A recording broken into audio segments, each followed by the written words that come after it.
오늘은 그리스도인으로서의 삶이라는 제목으로 하나님의 말씀 함께 나누도록 하겠습니다. 요한복음 46번째 시간입니다.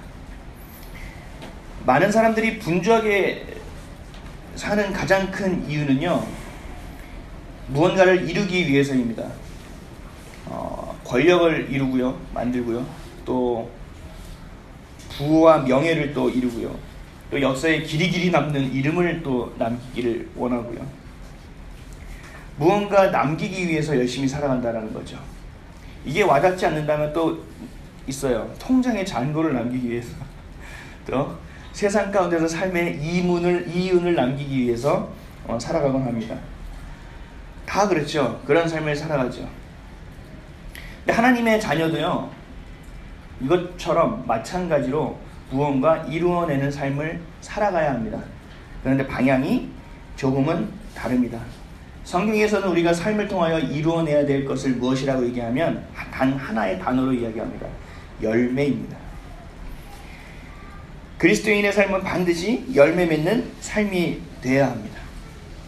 이 열매를 맺기 위해서는 수많은 과정을 거쳐야 돼요. 씨를 뿌리기도 하고 종자를 심어야 되기도 하고, 또 그 심는 과정부터 시작해서 수많은 추위와 또 더위와 모든 것을 쓸어버리는 홍수와 가지를 부러뜨릴 만큼 내리는 눈과 눈의 무게와 이런 모든 것들을 견뎌내야 되고, 산불이나 태풍이나 병충해 같은 자연재해에서도 견뎌내야만 합니다. 이것을 견뎌낸 것만이 열매를 맺을 수 있는 거예요. 그렇죠? 근데 이 모든 것을 견뎌낸 나무라고 하더라도 열매를 맺을 수 있는 종자가 되어야만 또 열매를 맺을 수 있는 거예요. 모든 나무가 이런 과정을 겪는다고 열매를 맺는 것은 아니라는 거죠. 이 모든 과정을 겪더라도 하나님이 선택한 과실수만이 열매를 맺게 된다는 것입니다. 그래서 여러분들, 열매가 크고 작건 그거는 나중 문제고, 열매를 맺는다는 것 자체가 우리에게 얼마나 큰 은혜이고 또 영광인지를 좀 알아야 된다는 것입니다. 오늘 본문 16절 말씀 한번 다 같이 읽겠습니다. 16절이요. 시작.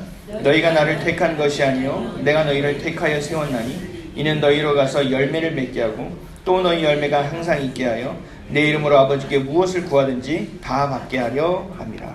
아멘. 열매를 맺는 것 자체만으로도 굉장히 큰 은혜라는 것이고, 하나님의 자녀로서 무언가 이루어야 되는 가장 중요한 것이 뭐냐면 바로 열매라는 것입니다. 이 사탄이라는 존재는요, 우리에게 이 열매를 맺지 못하게 아주 최선을 다하는 존재입니다. 근데 이 우리를 열매를 맺으려고 할 때마다, 그 과정을 겪을 때마다 이 사단이 우리를 공격하는 수단이 하나 있어요. 우리를 넘어뜨릴 때 굉장히 잘 쓰는 방법이 하나 있어요. 잘 들으시고 속지 않으시길 바랍니다. 늘 멀리 있는 것을 보지 못하게 해요. 멀리 있는 것을 잘 보지 못하게. 당장 눈앞에 있는 것을 통해서 이게 이익이 되냐, 이게 손해가 되느냐만 판단하게 하지, 이 멀리 내다봐서 이것이 열매가 되느냐 열매가 되지 않느냐는 생각하지 못하게 만들어 버립니다. 아담과 하와를 보면 굉장히 쉽게 알 수 있어요. 아담과 하와가 있을 때 사단이 뱀의 모습으로 접근합니다. 그리고 유혹합니다. 선악과를 먹으면 하나님과 같이 눈이 밝아진다고 꼬셔요. 그래서 눈이 밝아지면 당장 무언가 얻을 수 있는 것처럼 얘기하는 거예요. 이것을 먹으면 바로 무언가 나에게 이익이 생기겠구나, 하나님과 같게 되겠구나 라고만 생각해요. 나중에 하나님이 그러셨잖아요. 선악과는 건들지 말아라, 다른 건 내가 다 허락하였으니 이것을 건드리고 먹는 날에 너희는 정녕 죽으리라 라고 말씀하셨는데도 불구하고 그 결과에 대해서는 감추지고 그 앞에 있는 이익만 보게 합니다. 그러면서 얘기하죠. 혹시 생각날지 모르니까 죽을까 하노라라고 말을 살짝 바꿔놓습니다. 우리에게 늘 오는 시험 중에 가장 큰 사단이 주는 시험이 이런 거예요. 멀리 내다봤을 때 당연히 사망이잖아요. 죽는 거잖아요.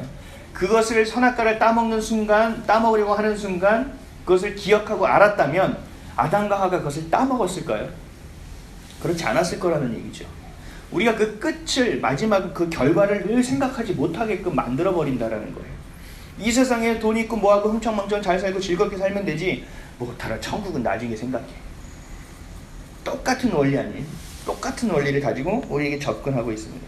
요즘 동성애 때문에 난리죠. 그래서 누구죠? 그 대법원장 그리고 네네, 그분의 이름이 뭐 되냐 안 되냐 하다가 통과가 됐습니다. 하여튼 동성애 발언 때문에 정치적 이슈가 되고 있는 거죠. 이 동성애를 인권으로 얘기를 해요. 똑같은 사람이다. 그리고 성의 기호일 뿐이다라고 얘기해요. 이거를 또 더 넘어서서 어떻게 얘기하냐면요. 남성과 여성의 그 선을 넘어선 사랑의 이야기를 이제 포장을 하는 거죠. 이게 굉장히 위대한 일이다라는 거죠. 마치 세상에 있는 편견이 우리를 괴롭히고 우리를 힘들게 하는데 우리는 이 편견을 깨고 극복한 사람들이다. 뭘로? 너희가 이해할 수 없는 사랑으로 라고 만들어버리는 거예요. 웬만한 사람들이 들으면 그럴 수 있는 것 같아요. 그래 보여요. 많은 사람들이 막 손가락질 하는데도 둘이 좋다고 하고 막 안고 있고 뭐하고 하는 모습을 보고 이런 분들도 계시지만 그래 저것도 참 놀라운 사랑이구나 라고 받아들이는 사람도 있다라는 거죠. 근데 실제로 이 동성애를 얘기할 때 그런 부분만 얘기하지 그거에 대한 결과에 대해서 얘기하잖아요.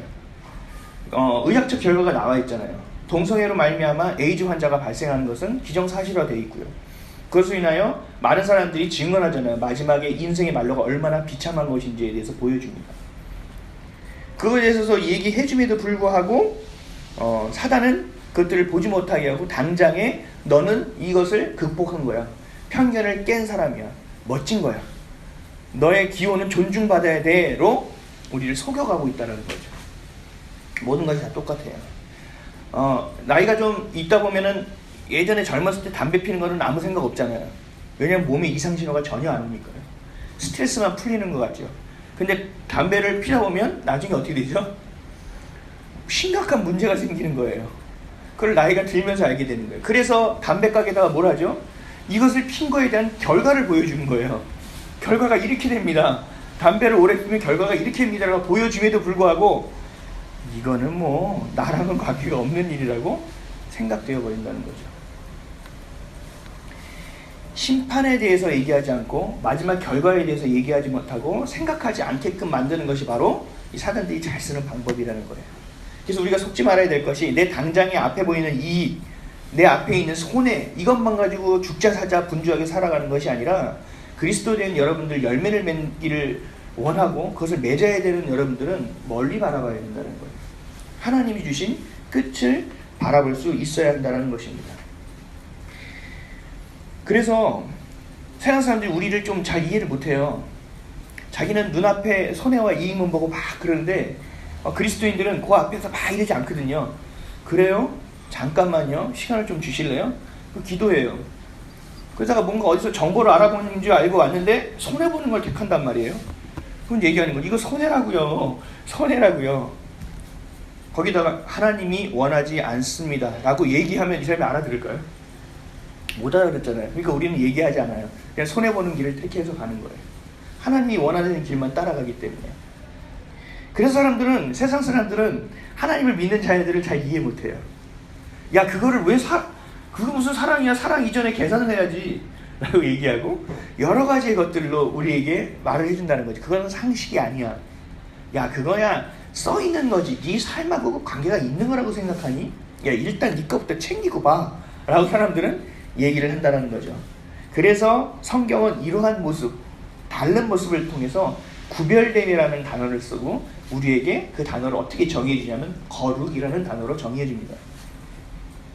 열매를 맺고 살아갈 수밖에 없는, 열매를 맺어야만 하는 그 거룩한 열매를 맺어야 하는 우리들을 하나님은 거룩한 자녀라고 불러주시는 것이고, 그래서 열매를 맺어야 되는 것이 바로 그리스도인의 삶이라는 것입니다. 모세라는 인물을 한번 보겠습니다. 히브리서 11장 24절에서 26절에 믿음으로 모세는 장성하여 바로의 공주의 아들이라 칭함받기를 거절하고 도리어 하나님의 백성과 함께 고난받기를 잠시 죄악의 낙을 누리는 것보다 더 좋아하고 그리스도를 위하여 받는 수모를 애굽의 모든 보화보다 더 큰 재물로 여겼으니 이는 상주심을 바라봅니다. 아멘. 바로는 지금 당장 앞에 이익과 삶을 바라보는 것이 아니라 끝을 봤다라는 거예요. 나중에 하나님이 상 주시는 이심을 내가 바라본다라는 거예요. 하늘의 상급을 더 바라보는 사람이 바로 모세였다라는 것입니다. 이게 바로 그리스도인이 가져야 될 관점이라고 얘기하는 것입니다. 저도 가끔 삶이 조급해질 때가 있어요. 아, 이거 좀 뭔가 해야 되는데, 아, 이거 좀 한 걸음 걸어내야 되는데, 아, 좀 빨리빨리 뭔가를 해야 되는데, 아, 이사 온 지 벌써 2달이 넘었는데, 이렇게 저도 나름대로 마음이 조급해질 때가 있어요. 그리고 다 아시겠지만 제가 누군가에 뭘 양보할 형편은 안 되잖아요. 그렇죠? 그럼에도 불구하고 뭐가 있으면 자꾸 양보해요. 자꾸 줘버려요. 제가 제 자신을 볼 때도, 야, 정두야, 너 지금 양보할 때가 아닌 것 같아. 지금 일단 요거 하나 쥐고 좀 있을 때 양보하면 안 될까? 그런 마음이 드는데 그렇게 안 돼요. 자꾸 그렇게 하게 돼요. 왜냐하면 늘 결정적인 마지막의 선택을 하나님이 기뻐하느냐 기뻐하지 않느냐를 결정하기 때문에 그렇게 될 수밖에 없어요. 근데 제가 그렇게 하는 이유는 뭐냐 하면 하나님의 존재를 믿기 때문이고 하나님이 계시는 그 끝을 제가 보기 때문에 그렇습니다. 지금 당장에 눈앞에 보이는 손해와 이익을 보면 양보할 수 없어요. 그리고 내가 나서야 되는데 나서기도 바쁜데 다른 사람을 세워줄 시간도 없어요. 나 먹기도 바쁜데 누굴 퍼주고 갖다주고 관심 가질 시간도 없어요. 그러나 할 수 있는 이유는 끝을 보는 사람이기 때문에 그렇습니다. 천국 소망을 품고 살아가기 때문에 그렇습니다. 내가 꾸는 꿈보다 하나님이 꾸는 꿈이 앞서가기 때문에 그렇습니다. 내 존재보다 하나님의 존재를 내가 더 인정하기 때문에 가능한 것입니다. 이게 그리스도의 인으로서의 삶이에요. 어떻게 보면 되게 어려운 것 같은데요, 어떻게 보면 굉장히 쉬워요. 내가 결단하고 한 번, 두 번 하다 보면 이게 3번, 4번 되는 거예요. 이걸 내가 안 하고 있고 뭐 하고 이래버리면 이건 죽도 밥도 안 되는 거예요. 계속 머뭇거리는 인생으로 머물러 버리는 거예요. 사단에게 속지 마십시오. 그리고 끝을 보면서 온전한 하나님의 자녀로 살아가야 됩니다. 그러기 위해서는 어떻게 해야 될까요? 그러기 위해서는 어떻게 해야 될지 오늘 함께 하나님의 말씀을 좀 나눠보도록 하겠습니다. 첫째로 끝을 보며 살아가기 위해서, 그리스도인의 삶을 살기 위해서는 예수님한테 배우면 됩니다. 예수님의 삶을 이렇게 보면 늘 하늘을 바라봤어요. 늘 아버지 하나님께 기도했어요. 밤이 늦도록 기도하시고 새벽을 맞으면 기도하시고 사람이 자기한테 몰려오면 도망치듯 가셔서 기도하시고 어딜 가든 기도하셨어요. 지금 이 땅에서 해야 될 일이 참 많이 있음에도 불구하고 늘 본향에 있는 하나님 아버지를 보고 그 뜻을 물으러 다니셨다고요. 그 뜻을 또 묻고 또 물으셨어요. 알매도 불구하고 그 아버지의 뜻을 또 확인하고 또 확인하셨다는 거예요. 본향을 향해 기도했다는 거예요. 이제 곧 추석입니다. 다 고향들 가십니까? 저는 뭐 귀경길 이런 거 잘 모릅니다. 다 가까이 계셔서 그래요. 우리가 고향에 갈 수 있다는 것은 참 기쁜 일이죠. 그 안에서 내가 따스함을 느낄 수도 있는 일이죠. 그러나 우리에게 본향은 무엇이냐면 천국이라는 거예요. 우리에게 본향은 천국이라는 거예요. 그래서 천국의 소망을 품고 살아가는 것이 바로 그리스도인으로서 살아가야 될 것이고 예수님이 품고 살아갔던 것이라는 겁니다. 그럼 우리 또한 품고 살아가야 할 것이 바로 천국 소망이라는 거예요. 안개와 같은 인생이에요. 언제라도 하나님의 부르심을 받으면요 그냥 가야 돼요. 그게 우리의 삶이에요. 그럼 부르시기 전까지 언제 부르실지 모르기 때문에 그 가운데 열매를 맺어야 될 거 아니에요. 그 가운데 하나님이 사용하시는 것 가운데서 그 뜻 가운데서 우리가 거해 있어야 될 거 아니에요. 그러기 위해서는 우리가 끝을 바라보며 이 삶을 걸어내야 된다는 것에 관건이 있습니다. 삶의 무게에 지치고 눌려서 힘들어서 하루하루 삶이 너무 힘겨운데 그 끝을 볼 힘이 어디 있어요? 오늘 하루가 너무 버거운데, 오늘 하루 일하다가 보니까 해가 벌써 졌는데, 집에 가니 또 집안일이 산더미 같이 되는데 하늘 볼 겨를이 어디 있어요? 등산을 한번 생각해 보세요. 4시간, 5시간을 열심히 올라갔어요. 열심히 올라가서 제가 예전에 재단했을 때 누구한테 속아가지고 등산을 갔는데 금방이면 돼 가서 갔는데 올라갔다가 내려오는 것만 12시간인가 걸렸던 것 같아요. 하루에. 이분은 산을 타는 분이에요. 저는 산을 안 타는 사람이에요. 다 왔대요. 파도 다 온 것 같지 않은데 다 왔대요. 4시간을 걷고 5시간을 걷고 이게 먼 곳을 보면 더 지쳐버리는 거예요. 보는 게 뭘 보냐면 경치고 뭐고 하나도 볼 힘이 없어요. 그냥 앞 사람 발만 보고 가는 거예요. 그러다가 목이 마르면 물 한 잔 먹으면 안 됩니까? 물을 먹으면 안 된대. 근데 지치는데 초콜릿 하나 먹으라 그러고 초콜릿을 먹이고 사과를 하나 먹이고 그래서 저를 데리고 올라갔어요. 똑같아요. 인생도 너무 힘겨워요. 먼 곳을 볼 겨를이 없어요. 보면요 더 지쳐요. 내가 이만큼 걸어왔는데 더 걸어가야 될 것 같아요. 내가 이만큼 했는데 더 해야 될 것 같아요. 지쳐버린다는 거죠. 이거 좀 더 쉽게 제가 설명을 하면 여행으로 한번 생각해 보세요. 여행을 가면은 목돈을 모아야 되죠. 목돈을 모아서 여행을 가요. 그래서 여행을 갔는데 내가 한 번도 안 가본 곳에 가는 거기 때문에 좋은 여행사를 택하지 않는다면 내가 그 언어를 다 알고 그 사람들에서 이것이 어떤 곳인지를 정확하게 알아보지 않는다면 그게 보장이 없어요. 좋은지 안 좋은지. 그렇죠? 근데 막상 목돈을 들여서 갔어요. 갔는데 먹는 게 입에 하나도 안 맞는 거예요. 뭘 먹어도 자꾸 설사만 하고 배만 자꾸 아프고 느글느글하고 느끼하고 김치를 싸가는데 다 먹었어. 근데 먹을 것도 없어요. 어떻게 하나 고민하고 있어요. 그리고 밖에 나가면 땀이 얼마나 나는지 옷을 몇 번을 하루에 갈아입어도 계속 땀에 쩔어가지고 지치고 지쳐요. 이게 여행인가 뭔가 생각하면서 이제 방에서 오늘 하루를 자야지 하고 딱 누웠는데 천장에 이따만한 벌레가 하나 기어가는 거예요. 화들짝 놀래가지고 이게 무슨 호텔이냐 벌레가 이렇게 나와서 그래서 어디서 벌레가 나올지 몰라서 막 힘들어하고 있어요. 얼마나 황당한 일이에요.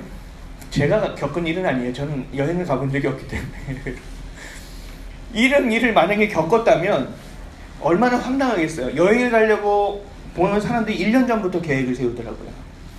그리고 그 날짜를 보고 호텔을 싸우면서 며칠 남았다 하면서 겨우 간 여행이 그런 신기한 여행이에요. 그런 사람들 마음은 어떨까요? 딱 하나만 들 거예요. 그냥 빨리 가고 싶다. 그냥 집에 가서 편하게 그냥 누워있는 것이 좋지. 집 나가면 개고생이라고 하더니 이게 뭐야, 다음에는 돈을 더 모아서 또 좀 좋은 데로 가야 되지 않을까.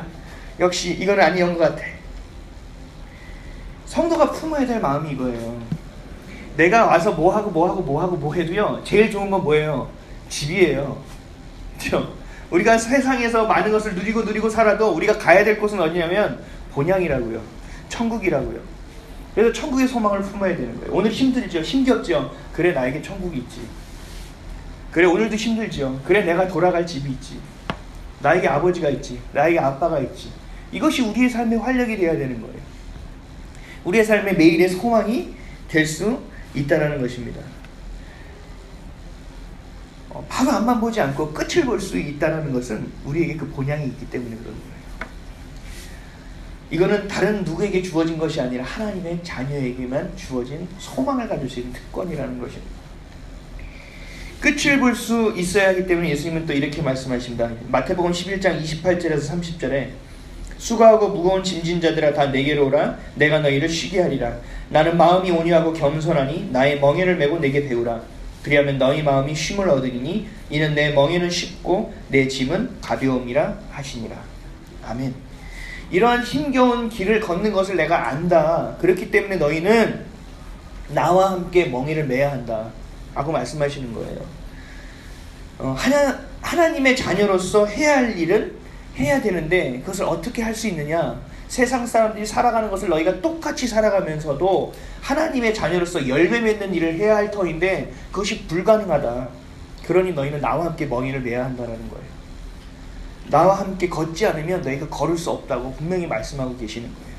그럼에도 불구하고 우리가 매일매일의 삶을 한번 돌아보세요. 내가 나 스스로 어떻게 살아보려고 노력했는지. 그렇게 살면 살수록 비참하고 힘들고 처절한 상황만 되어지는 거예요. 오라고 하시잖아요. 붙잡으라고 하시잖아요. 내 짐을 지어주라고 하시잖아요.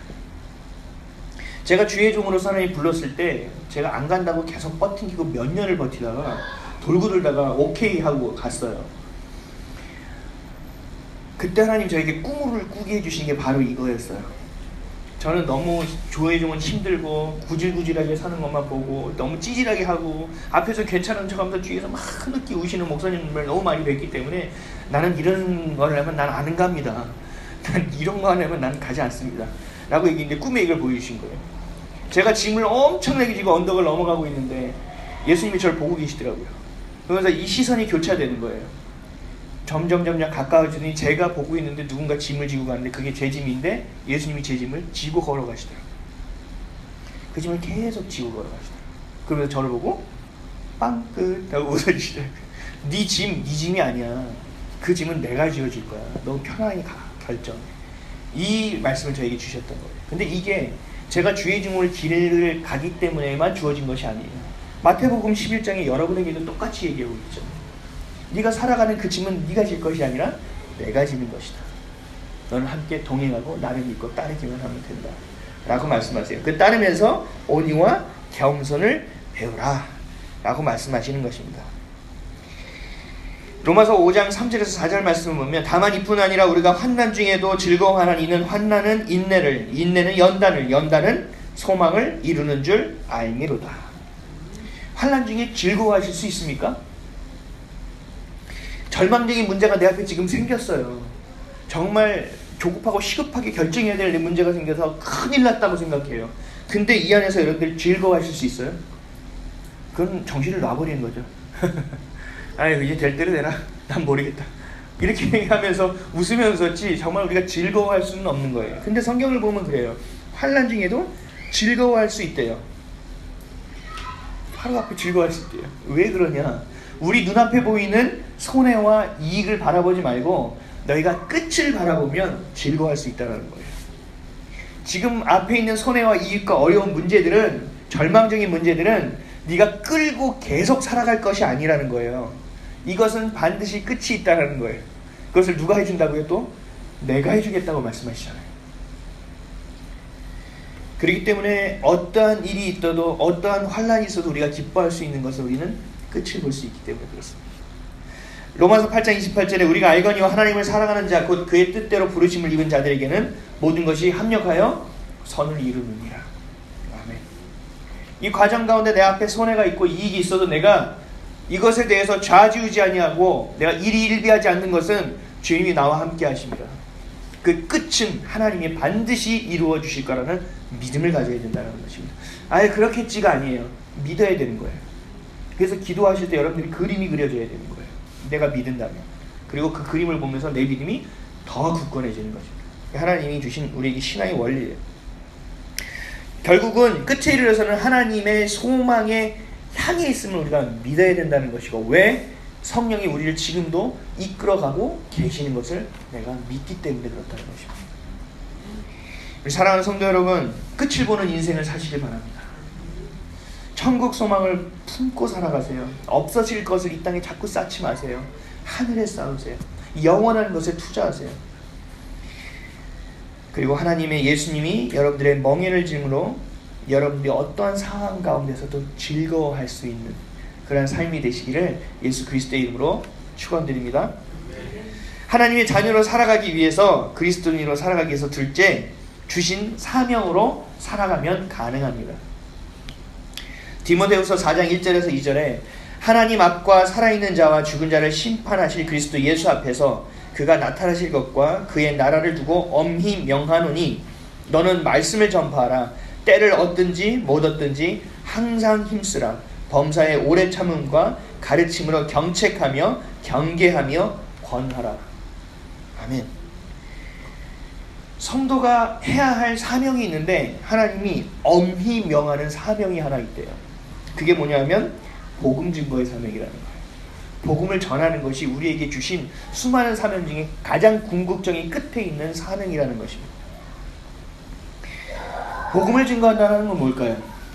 길이요, 진리요, 생명 되신 예수 그리스도를 전하는 것입니다. 그리고 세상의 헛된 것을 따르는 것에 대해서 이야기해주고, 이제는 진리의 길을 선포하고 그 진리를 따르는 삶을 살아가는 것입니다. 이게 교회가 존재하는 가장 근원적인 목적이에요. 여러분들이 이 세상에서 숨쉬고 살아가는 가장 근원적인 목적이기도 해요. 존재 이유이기도 해요. 그래서 복음을 전하는 것, 가서 예수님 믿으세요, 예수님 아세요, 이것도 복음을 전하는 거지만 더 중요한 건 뭐냐면 복음을 나 스스로에게 증언하고 내가 그 복음으로 살아내는 것이 가장 더 중요합니다. 그래서 나를 보고 사람들이 복음이 무엇인지 궁금하고 저 사람은 어떻게 저렇게 살아갈 수 있는지를 궁금하게 여기게끔 만드는 것이 우리가 복음을 증거하는 일이고 복음으로 살아내는 일이에요. 그런 사람에게 우리가 궁금하세요? 예수님을 믿어보실래요? 하고 얘기하는 게 우리가 흔히 말하는 전도가 되는 거예요. 물론 이것뿐만 아니라 지나가는 사람에게 전도를 해도 전도가 되겠죠. 그러나 가장 궁극적으로 말하고 있는 복음의 증거가 바로 이것이라는 거예요. 이 열매라는 것이 계속 열매를 맺으라는 건데, 이 열매가 뭐냐면 복음을 전함을 통하여 하나님의 생명을 잉태케 하는 거예요. 내 안에서 생명이 계속 잉태하려면, 생명이 자라나기 위해서는 여러분의 생명을 부어야 될 거 아니에요. 호흡해야 될 거 아니에요. 그것이 기도고 하나님의 말씀이라는 거죠.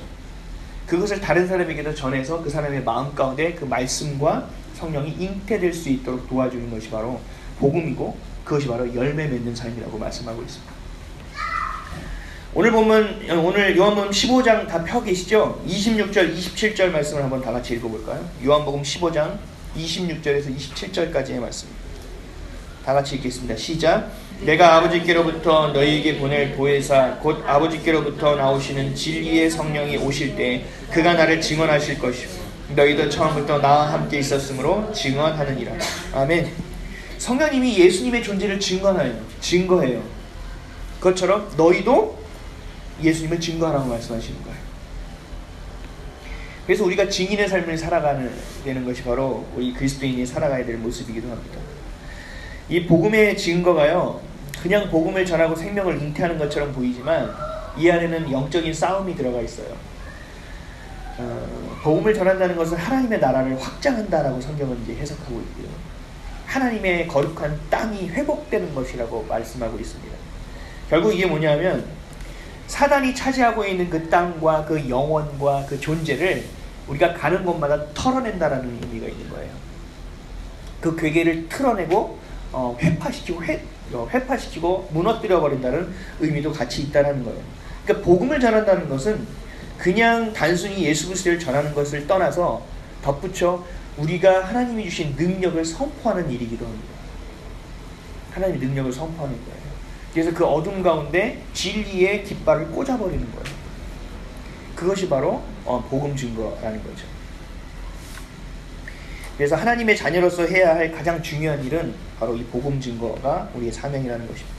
교회를 다니는 크리스천들에게 설문조사를 했어요. 그래서 뭐라고 했냐면 자신이 이 직장을 다니면서 크리스찬이라고 그리스도인이라고 커밍아웃 하고 다니느냐, 예를 들어서 모니터에 십자가를 달고 있느냐, 뭐 이런 걸 물어보는 거예요. 그리고 식사를 할 때 네가 진짜 그리스도인으로서 기도를 하면서 밥을 먹고 있느냐, 뭐 이런 걸 물어본 거예요. 근데 충격적인 조사 결과가 나왔어요. 사람들 중에 몇 프로가 네 그러고 있습니다라고 얘기했을까요? 한번 생각해 보세요. 너무 충격적인 결과라 저도 놀랐어요. 저도 실제로 직장 생활할 때 식사 기도하는 게 좀 부담스럽더라고요. 아무도 안 하더니까. 그래서 숟가락 찍고 젓가락 찍으면서 굴비를 뜯으면 예수님을 감사하며 잘 먹겠습니다 이러면서 뜯어 먹었었거든요. 그런 경험도 있으실 거예요. 결과를 보면 3%예요. 3%만이 내가 크리스찬이라고 이야기하고 살아간다는 거예요. 10%도 안 돼요. 굉장히 충격적인 결과예요. 물론 그냥 가만히 다 이러는데 저 그리스도인입니다 이럴 필요는 없죠. 삶에서 드러나는 거예요. 기도하면 야 너 교회 다니냐? 나 교회 다녀 라고 얘기하는 걸 물어보는 거예요. 아주 단순한 것을. 우리 차를 타고 다니면 차 앞에 십자가를 다는 굉장히 단순한 일을 얘기하는 거예요. 그것도 드러내지 않는데 왜 드러내지 않을까요? 저도 꼼꼼하게 한번 생각을 해보면서 너무 궁금해가지고 좀 신실한데 내가 실력이 좀 딸려서 직장에서 예수 믿는 애인데 쟤는 실력이 왜 저래? 이런 소리를 들으면 예수님이 너무 무한하시겠다 라는 굉장히 순수한 마음을 가지고 했다면 참 다행이다 라는 생각을 하고, 근데 그게 아니라 제가 볼 때는 제가 처음 들어간 직장에서 회식 자리에서 술을 거부했어요. 믿음이 그렇게 좋지도 않았거든요. 근데 내가 그리스도인으로서 이러면 안 될 것 같았어요. 그래서 저는 술을 안 먹겠습니다 그랬다가 우리 대표이사님이 이렇게 뒤통수를 한 대 맞았던 경험이 있어요. 너 나가. 그랬던 경험을 내가 당한 적이 있어요. 그때부터 제가 정확하게 인지를 하고 갔으면 좋겠는데 거기에 확 눌려버려서 다음에 갈 때 저도 가요. 넌 기독교인이라며. 그래도 이 정도는 할 수 있습니다. 그리고 갔던 기억이 있어요. 그러면서 그 사장님이 얘기했어요. 야, 나도 교회 다녀. 그러면서 제일 많이 드시더라고요. 그러면서 막 2차 3차 가서 막 이랬던 기억이 있어. 핍박받지 않기 위해서 그리스도인이라고 얘기하지 않는 경우가 더 태반이라는 거예요. 뭐 얘기하면 꼬투리 잡거든요. 야, 너 예수 믿는다며. 야, 너 크리스찬이라며 양보도 안 하냐? 야, 나 오늘 가야 되는데 네가 좀 원수를 다 사랑하잖아. 이거 좀 해줘. 이런 일들을 겪고 싶지 않다라는 거예요. 저기 한직에 보내야 되는데 저 부서로 갈 사람 아무도 손을 안 드는데 괜히 내가 찔리는 거예요. 그리스도인으로서 썩어지는 미랄이 되어야 돼. 차라리 얘기하지 말 걸 그랬나 봐. 이렇게 얘기가 되기 때문에 그리스도인을 밝히지 않는다라는 거예요. 왜요? 끝을 보지 않고 내 앞에 단순히 손해될 것이냐 이익이 될 것이냐를 내가 바라볼 수밖에 없게 되기 때문에 그렇다라는 거예요. 하나님이 보실 때 이 사람을 그리스도인이라고 볼 수 있을까요? 네가 나를 모른 척하면 나도 너를 모른 척하겠다고 하나님이 팔짱 끼고 얘기하잖아요. 네가 나를 부인하면 나도 너를 부인하겠다고 말씀하시잖아요. 사랑하는 성도 여러분, 주님을 부인하는 삶을 살지 마시기를 바랍니다. 능력이 좀 부족해도 괜찮아요. 내가 좀 못 살아도 괜찮아요. 당당하게 전하세요. 그 나머지는 누가 책임지시냐면요, 성령님이 책임지시는 거예요. 우리는 씨를 뿌리는 자예요. 오늘도 복음의 씨를 뿌리는 거예요. 저도 주님의 말씀을 여러분 앞에서 복음의 씨앗 맛을 뿌리는 거예요. 그 씨앗을 뿌리고 받아들이는 것, 심겨지는 것, 여러분들의 텃밭을 다지는 것은 오늘 권사님이 기도했듯이 여러분들의 몫이에요. 그러나 이것을 잘하게 하는 것은 누구냐면 주님이라고 말씀하십니다. 그러니까 여러분들은 열심히 복음의 씨앗을 심으면 돼요. 그리스도인입니다. 너 이것도 못해? 죄송합니다. 열심히 할 수 있도록 노력해 보겠습니다. 그리고 주님 앞에 나와 기도하는 거예요. 주님, 저 능력 좀 주세요. 좀 잘할 수 있게 해주세요. 하나님, 이 사람들 앞에서 좀 그리스도인으로서 빛과 소금의 역할을 할 수 있게 좀 도와주세요. 이 과정을 겪어야 된다는 거죠. 근데 이 과정이 싫으니까, 생략하고 싶으니까 커밍아웃 하지 않는다는 거예요. 내 눈앞에 있는 것들만 자꾸 보게 되고 찌그러져서 자꾸 쫄아들어서 그리스도인을 떠나서 자기 스스로도 자신의 믿음을 부인하는 상황까지 가게 되는 것입니다. 이를 하나님은 성경은 영적 싸움이라고 정의합니다. 에베소서 6장 11에서 13절에 마귀의 관계를 능히 대적하기 위하여 하나님의 전신갑주를 입으라. 우리의 씨름은 혈과 육을 상대하는 것이 아니요 통치자들과 권세들과 이 어둠의 세상 주관자들과 하늘에 있는 악의 영들을 상대함이라. 그러므로 하나님의 전신갑주를 취하라. 이는 악한 날에 너희가 능히 대적하고 모든 일을 행한 후에 서기 위함이라.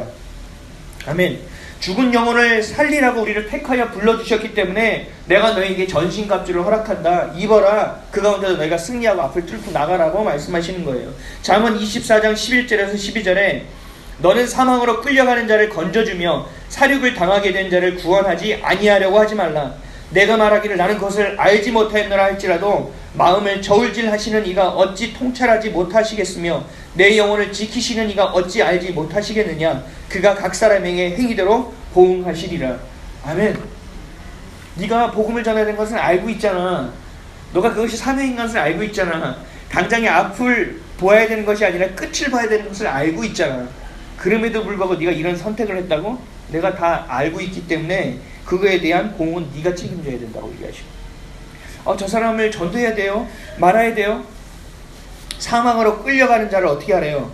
건져주려 했잖아요. 구원하지 아니하려고 하지 말래요. 다음 사람, 저 다음에 기회가 있겠지. 저 사람은 다음에 얘기하겠지. 이렇게 하지 말래요. 내가 너에게 맡긴 것이고 내가 너에게 보였기 때문에 네가 하라는 거예요. 네가 말하기를 저는 잘 몰랐었어요. 그 사람 저에게 붙여주셨던 거예요. 그냥 마음의 부담이 조금 있다 사라져가지고 저는 아닌 줄 알았죠. 그렇게 얘기하고 네가 말하기를 나는 그것을 알지 못하였다 할지라도 마음을 저울질하시는 이가 어찌 통찰하지 못하시겠으며. 그런 허튼 생각하지 말고 허튼 말 하지 말고 너 주신 것 잘 가지고 따라 살아가 라고 이거 말씀하고 계시는 거예요. 우리가 말하지 않으면 어떻게 사람들이 복음을 들을 수 있겠습니까? 우리가 복음으로 살아내지 않으면 어떻게 사람들이 복음을 경험할 수 있겠습니까? 우리가 영적 싸움에서 승리해내지 않으면 어떤 누가 이 전쟁에서 승리해낼 수 있겠습니까? 그럼 하나님의 부르심에 순종하시기를 바랍니다.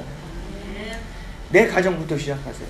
내 가정부터 시작하고 내 주변부터 시작해서 그들을 위해서 내가 무릎 꿇고 그 이름을 부르며 기도하는 것부터 시작하세요. 그러면 하나님이 가야 될 길을 보여주십니다. 해야 될 방법을 알려주시고 도울 자를 붙여주신다는 거예요. 우리가 그 기도의 씨앗을 심지 않기 때문에 하기가 어렵다는 것입니다. 주신 분명하고 확실한 이 사명을 붙들고 살아가는 우리에게 참된 그리스도인이라고 말씀하십니다. 참된 그리스도인의 삶을 살기 위해서는 여러분들이 이 사명에 깨어있으면 그 삶을 살아갈 수 있게 된다는 것입니다. 에레미야 20장 9절 말씀에 에레미야가 이렇게 얘기합니다. 내가 다시는 여호와를 선포하지 아니하며 그의 이름으로 말하지 아니하리라 하면 나의 마음이 불붙는 것 같아서 골수에 사무치니 답답하여 견딜 수 없나이다. 아멘. 하나님이 주신 좌표를 정확하게 걸어가고 있는 사람은 이게 답답한 거예요. 더 얘기하고 싶은 거예요. 더 만나고 싶은 거예요. 더 하고 싶은 거예요. 이것이 바로 사명자로서의 모습이고 성령과 동행하는 삶의 사람의 모습이라는 것입니다. 저도 용기가 되게 부족해요, 이런 게. 그래서 저는 얘기해요. 하나님 붙여주세요. 하나님, 저는 이렇게 가서 막 말 못하겠거든요. 좀 말할 수 있는 건덕지 좀 만들어주세요. 이렇게 기도해요. 요즘 제가 그런 기도하면 놀라운 일이 생겨요. 요즘 저희 교회로요, 연락도 잘 안 하던 사람들이 계속 전화하고 찾아오고 있습니다. 어제도 한 10년 됐나요? 못 보던 그 후배가 찾아왔습니다.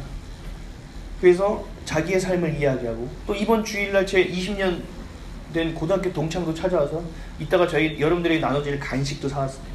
커피도 사왔고요, 휴지도 사오고. 성당 다니는 애가 저한테 상담하러 온 거예요. 신부님하고는 도저히 안 되겠대요. 너도 성직자 아니냐? 너한테 내가 좀 얘기하겠다. 어제 왔던 그 여자 후배는 우리 사모한테 많은 걸 털어놓고 갔어요. 여러분들 되잖아요.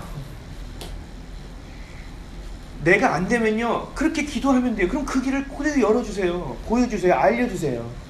우리가 해야 될 건 뭐냐면, 내가 삶을 살아가는 건 끝을 보고 살아가는 인생이구나. 그 예수님을 닮아가는 인생이 되어야겠구나. 그리고 내게 주신 가장 큰 사명은 복음을 전하는 것이구나. 이것을 가지고 있을 때 여러분들은 그리스도인이라고 불리는 것이고, 그리스도인은요, 자기네가 정해서 부르는 게 아니에요. 많은 사람들이, 이방인들이 보고 저놈들 굉장히 특이하고 유니크하구나, 굉장히 독특한 놈들이네 하면서 붙여진 이름이 바로 그리스도인이에요. 우리 한국에서는 그게 뭐죠? 예수쟁이에요. 그렇죠? 거룩한 이름입니다. 여러분, 그 거룩한 이름을 사모하시기를 주님의 이름으로 축원드립니다. 그것은 하나님이 보응하시고 하나님이 챙겨주시고 하나님이 거두어주시는 열매 맺는 여러분 되시기를 주님의 이름으로 간절히 축원드립니다. 기도하겠습니다.